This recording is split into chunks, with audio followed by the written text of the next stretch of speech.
Kita lanjutkan dialog yang semakin agak sedikit panas ya di hari Sabtu pagi. Saya mau ke Bang Andreas. Bang Andreas, kalau kita tadi dengarkan dari Mas Adi Pray mengatakan bahwa sebenarnya PDI Perjuangan ini sudah menggembok gitu, bukan lagi dikunci yang bisa dibuka tapi digembok loh. Bener, Nah kemudian iya, makanya kemudian juga dari Bang Noel sendiri mengatakan bahwa sebenarnya pertemuan itu agendanya sudah ada di atas meja Presiden. Bagaimana nih Bang, benarkah PDIP sudah menggembok gitu pintu untuk pertemuan ini? Digembok, dibuang ke laut lagi kunci.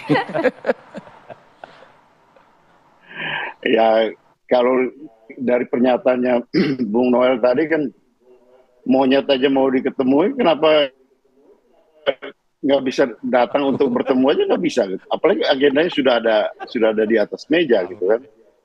Ini justru pertanyaan siapa yang sebenarnya punya masalah gitu kan. Ya saya kira kan kemarin kan kalau misalnya kan momentumnya Lebaran kan itu open house untuk sahabat-sahabat dekat. Tapi justru beliaunya tidak datang kan. Artinya ada yang salah pada beliau mungkin. Oke. Ada Jadi kalau saya bisa konfirmasi kalau Pak Presiden saya kira di situ Jokowi dan kemudian melemparkan Mas Hasto, saya kira tidak adil juga gitu. Oke. Bang Andreas, artinya dengan pernyataan Bang Andreas tadi, kalau misalnya Pak Jokowi berkenan untuk datang ke Bu Mega, diterima dengan pintu terbuka, tidak ada gembok-gembokan? Saya nggak tahu kan rumah itu nggak pernah digembok. Kalau kita mau lihat apa, ya semua juga tahu kenapa bisa pergi ke tempat lain ke Tengku Umar nggak bisa gitu kan. Kan dari pernyataannya Bung Noel tadi kan sebenarnya di dalam satu kalimat itu orang bilang apa? Ada kontradiksi interminis gitu. Ada pernyataan yang bertolak belakang satu sama lain. Gitu kan.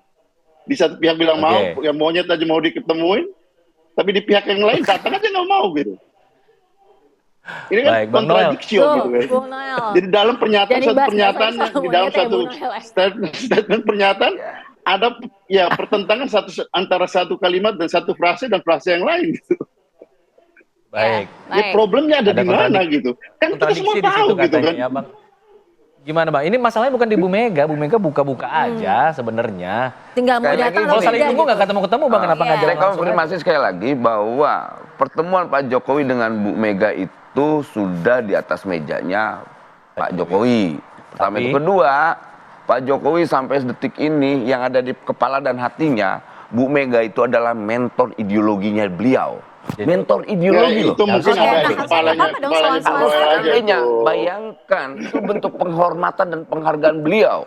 Nah gitu artinya kan sah-sah saja, berarti tinggal menunggu Presiden untuk berangkat ke sana. Lah, iya. Nah, apa yang menunda? Saya nggak tahu. Bang Noel saya nggak tahu. Akhirnya dampaknya sampai ke Pak Prabowo juga terkendala, di hold juga beberapa pertemuan yang sudah diagendakan. Akhirnya ini kayak apa? Mata rantai yang nggak jelas ini mau kemananya gitu loh, nggak terselesaikan. Nah kita kan mau ya bangsa ini ke depan ini guyup-guyup lah. Toh agenda 5 tahunan persoalan pesta demokrasi kan memang sudah teragendakan oleh negara dan konstitusi. Nah bangsa ini mau 1000 tahun, 5000 tahun, ya tetap harus ada dong gitu loh. Jangan gara-gara hanya agenda 5 tahun, begitu lagi nanti baperan gitu. Akhirnya apa? Politisinya hanya mewariskan apa? Kebencian, dendam, akhirnya nggak selesai. Dan kita kan mau siapapun pemimpinnya, ketika menghadapi kontestasi demokrasi, kemudian pilihan rakyat tidak memilih yang A, yang lantas kemudian yang dipilih B, ya ucapinnya selamat gitu loh.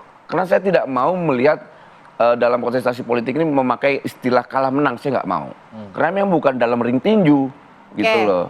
Jadi ya berharap ke depan ini silaturahmi ini ada lah ya. Dan saya juga tidak mau memakai pilihan kata soal rekonsiliasi. Orang tidak ada masalah, nggak ada yang berantem. Gitu loh.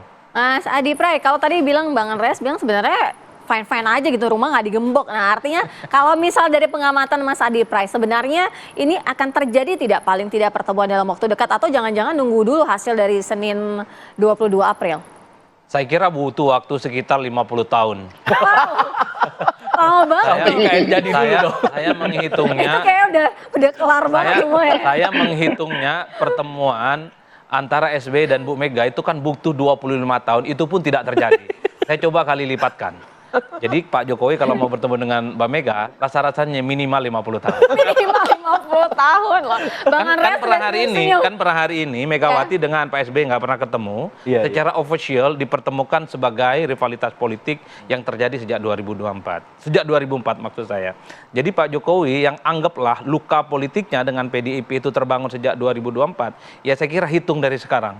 Kurang lebih 50 sekitar tahun loh, Mas 25 dan Adi. 25 tahun yang akan datang. Ini yang kemudian menurut saya sulit untuk mempertemukan. Ini kan soal bagaimana konflik di internal partai. Kan kita tahu bahwa dalam sejarah-sejarah perang dimanapun, termasuk perang di babat tanah Jawa ini, perang antar saudara itu jauh lebih mengerikan dibandingkan dengan yang lain. Jauh lebih Jadi ini yang mengerikan. saya sebutkan kenapa memang agak. Yang kedua bagi saya, per hari ini pun rivalitasnya kan tidak terlampau terbuka. Per hari ini PDIP masih menjadi bagian dari koalisi dan hampir mendukung semua kebijakan politiknya Pak Jokowi. Enggak ada persoalan apapun yang cukup serius. Yang menjadi cukup serius itu karena perbedaan politik di 2024. Jokowi menjadikan Gibran sebagai wakilnya Pak Prabowo Subianto jadi presiden dan mengalahkan Ganjar yang diusung oleh PDIP. Kan di situ letaknya. Dan per hari ini pun konfrontasi politiknya tidak terlampau signifikan. Bertemu dan tidak bertemu sekalipun bukan hanya tidak mengubah apapun. Bagi saya nggak apa-apa. Untuk apa juga bertemu kalau pertemuannya palsu? Tidak didasarkan pada niat yang baik untuk melakukan rekonsiliasi yang sesungguhnya. Tapi kalau Saya kira di situ misalnya konteksnya. setelah tanggal 22 nanti kemudian pemerintahan Prabowo Subianto merangkul PDIP untuk masuk, Ya. bisa berkurang nggak dari 50 jadi 10 Tensinya misalnya berkurang tiba-tiba? begitu. Sulit Mas. Kalau publik kan berharap sebenarnya Prabowo ini kan bisa menjadi bridging yang bisa menjembatani antara komunikasi yang buntu antara Jokowi dan Megawati. Tapi kan saya kira ini tidak akan sukses juga.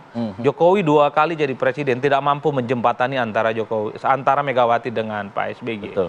Jadi inilah yang kemudian sebenarnya ketika terjadi konflik antara Jokowi dan Megawati, yang ditarik itu juga Prabowo. Jadi Prabowo itu dalam kondisi yang sangat rumit saat ini, Serba sangat salah gitu ya? dilematis. Seakan-akan terjebak pada cinta segitiga yang rumit. Tapi ini politik ya, politik Iya, ya. karena satu sisi harus diakui Jokowi sampai hari ini pun adalah presiden. Iya, iya. Sementara Prabowo masih menhan, tentu ingin merawat hubungan komunikasi politiknya. Pada saat yang bersamaan publik tak bisa membantah ada hubungan yang cukup mesra dan cukup lama yang Oke. sudah terbangun antara Prabowo dan Pak Jokowi. Jadi kalau ditanya apakah Pak Prabowo akan menjadi bridging, per hari ini nggak mungkin. Oke. Tapi setelah tanggal 20 Oktober, setelah pergantian presiden, mungkin ada terjadi. cahaya di ujung terowongan. Wih, keren kata-katanya Bang Andreas, silakan Bang. Ini jadi artinya jangan-jangan tidak akan kejadian gitu pertemuan antara presiden dengan Ibu Mega. Ya sebenarnya yang mau ketemu itu siapa dan yang harus ketemu itu siapa kan tadi kan Bung Noel sendiri di dalam penjelasannya katanya sudah bertemu presiden, ya, sudah ada agenda di atas meja tapi tidak dilakukan. Maunya bisa ketemu tapi ke Tengku Umar nggak bisa gitu. Jadi sebenarnya ini ada hal apa gitu? Ada mungkin ada ganjalan psikologis di Pak Jokowi sendiri gitu kan. Justru ya dan mengkambing hitamkan, dikambing hitamkan Pak Hasto gitu. Kan nggak adil juga gitu kan. Jadi ya kalau memang bisa bertemu ya ketemu, tapi kalau nggak bisa ya kalau saya bilang tadi biarkanlah sejarah yang akan menilai siapa yang Brutus, siapa yang Caesar di situ. Itu sejarah Romawi gitu. Jadi siapa yang pengkhianat, siapa yang merupakan pahlawan di situ. Sejarah akan menilai. Kan toh Romawi tetap berjalan gitu kan. Jadi ya ini adalah pelajaran politik. Ada pelajaran politik yang buruk, ada pelajaran politik yang baik gitu untuk bangsa ini gitu. Dan ini terjadi gitu kan. Baik, secara tidak langsung diminta jawab nih siapa yang Brutus, siapa yang Iya. Caesar, Bang. Ya, Siapa yang biar pengkhianat, siapa yang rakyat yang pahlawan? menilai. Saya nggak punya hak moral untuk menilai hal itulah. Biar gimana pun nanti kan rakyat melihat. Kan ada peristiwa juga di mana waktu Pak SBY juga 10 tahun tidak berteguran, tegur sapa. Padahal rakyat ingin, biar gimana pun Pak SBY juga kan pimpinan saat itu mantan presiden, berharap ada semacam silaturahmi atau rekonsiliasi lah. Saya pakai kata rekonsiliasi karena memang kayak ada masalah. Nah, soal Jokowi dengan Bu Mega nggak ada masalah, Oke. gitu loh. Jadi cahaya Masalah di yang ujung sangat terowongan akan ideologis dijaga mana gitu. Makanya pertanyaan saya, Oktober, ada nggak Oktober. masalah yang ideologis gitu loh? Karena Bu Mega ini sangat ideologis ya. Apalagi beliau kemarin mengawal soal pemilu. Ini sangat konstitusionalis orangnya loh Bu Mega ini. Dia taat pada sebuah aturan. Nah itu loh maksud saya, roh-roh itu yang paling penting disampaikan ke publik. Bu Mega sudah bicara tentang bagaimana memperjuangkan demokrasi yang dulu gelap menjadi terang hari ini. Nah, hari ini ada problem konstitusi yang menurut pandangan kawan-kawan yang 01, 02 bahkan melihat juga 03 ini ada masalah. Nah, ayo sama-sama kita perbaiki, kita buat catatan bahwa ini harus kita perbaiki bersama. Nah, itu yang kita inginkan loh ke depan. Bukan guyup-guyup palsu yang tadi disampaikan Adi. Wah, salaman doang, senyum-senyuman. Kalau Bu Mega dengan Pak Prabowo kan enak. Wah, enak juga loh ya sekarang menang. Iyalah Bu, gitu loh. Nah, maksud saya sama Pak Jokowi juga gitu dong.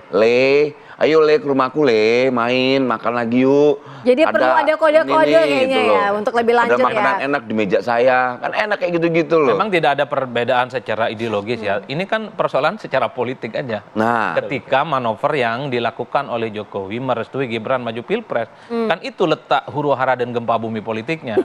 Kalau bumi lah. pertemuan ini dilakukan sebelum Gibran misalnya jadi wakil Presiden Prabowo, mungkin pintu itu terbuka seluas-luasnya. Tapi setelah itu terjadi nggak ada pertemuan. Ataupun misalnya ini pertemuan misalnya untuk apa? Sudah tidak mungkin bisa mengubah apapun hasil pemilu. Udah sederhana itu aja Pak. Kalaupun toh tidak bertemu saya kira tidak akan runtuhlah dunia ini. Biarkan Oke. aja.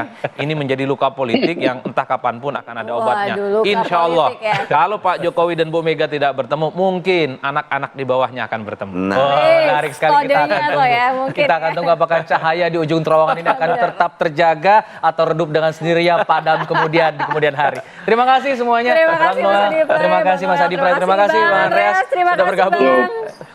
Oh, makasih. siap. Oke, ini kayaknya tampaknya bakal kita lanjutkan juga ya di lain-lain waktu ya pembahasan ini gitu ya. Masih seru, Politik dipanjangin masih seru. setengah jam lagi, sejam lagi masih seru sebenarnya. Tapi kita harus terbentur dengan durasi dan Iya. kita akhirnya harus undur diri nih. Kita harus pamit di penghujung akhir pekan ini. Semoga akhir pekan Anda bahagia, tetap terjaga dengan adanya cahaya di ujung terowongan. Wih, Apa lagu? cakep. Terima kasih semuanya ya. Kami pamit undur diri. Saya Alfa Tauhid. Saya Sira Safira, selamat berakhir pekan. Sampai jumpa. Thank you, Pak Teh. Thank Terima you, kasih, Bang. Bang. Terima Thank you, kasih. Bang.